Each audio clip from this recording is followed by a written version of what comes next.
I don't think the Pakistanis would dare to challenge us again. People across are no longer a challenge for us. They were never a challenge.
I have unforgettable memories as far as this is concerned, and I feel always proud of the armed forces, particularly the army, which I was heading at that time.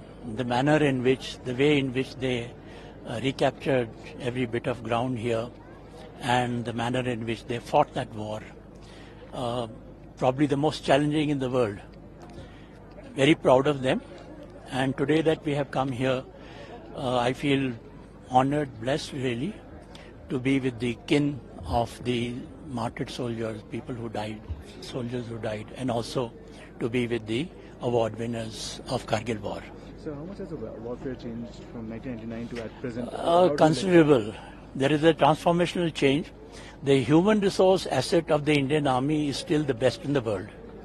Okay, it was in that time, it was today also.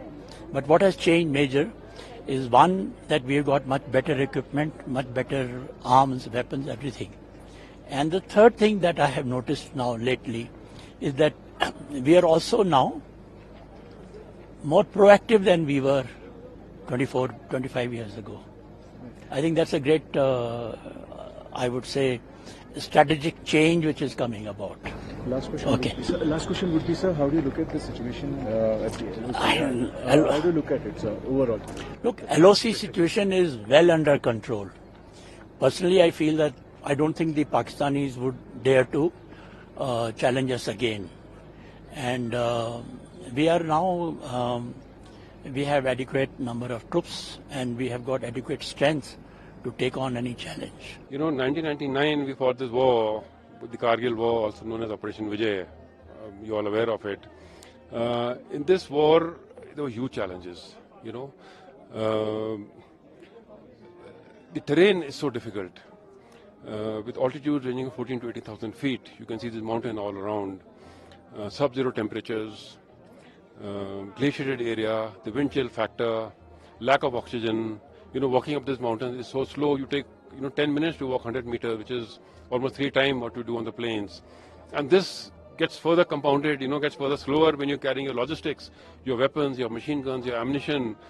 That speed becomes even slower. And therefore, the requirement of acclimatization as well. So therefore, the speed of operations reduces tremendously, because troops have to be inducted, they have to acclimatize, then you have to build up your logistics. So that, really slowed down the operations. In some cases, we inducted troops, like I can talk for myself, we moved in without acclimatization as the advance party, because there was no time. We didn't want to give the enemy more time to settle down. And so those were the huge challenges. So while the enemy was there, sitting on top, but before reaching the enemy, we have to fight the weather, the climate, the terrain, the temperatures, and only then you could reach the enemy. The other biggest challenge was that, he was sitting on top. So anybody sitting on top with a machine gun pointing at you, going against the grain, the terrain totally favors the defender. And that further, was a huge challenge. Now in mountains here, especially these kind of mountains, the approaches along which you have to attack are very, very narrow and very, very limited. The approaches are so narrow that troops have to walk in a single file, one after the other. You can't launch attack, extended manner, which you would like to do. But you're walking in a single file, and even on that, if you slip and fall, it's certain death. And God forbid, if there's an enemy sitting on top with a machine gun pointing at you, you can imagine the challenges which our gallant soldiers faced. And against all these odds, still we attacked. We did suffer casualties, but we recaptured all these features, one by one. So any memories or anecdotes you want to share during that war, which is etched to your memory and still you remember, like it has just gone by? Yeah, so while there are so many incidents, loss of life, while, when we captured, we had victory, there was periods of elation and joy, but there were many moments of, sadness and deep emotions when we lost soldiers, while we had minimal casualties, but each and every casualty, is a huge loss. One incident which I can never forget in my life is that when we were launching attack, between 5140 and Tololing, the place called Hump, which you see here, a place called Rocky Knob. So we were firing, we didn't get success initially, and Alpha Company was to attack, Major Bhaskar was the company commander. We wanted to fire rocket launchers in the airburst role because the direct hit on these huge boulders there were not succeeding.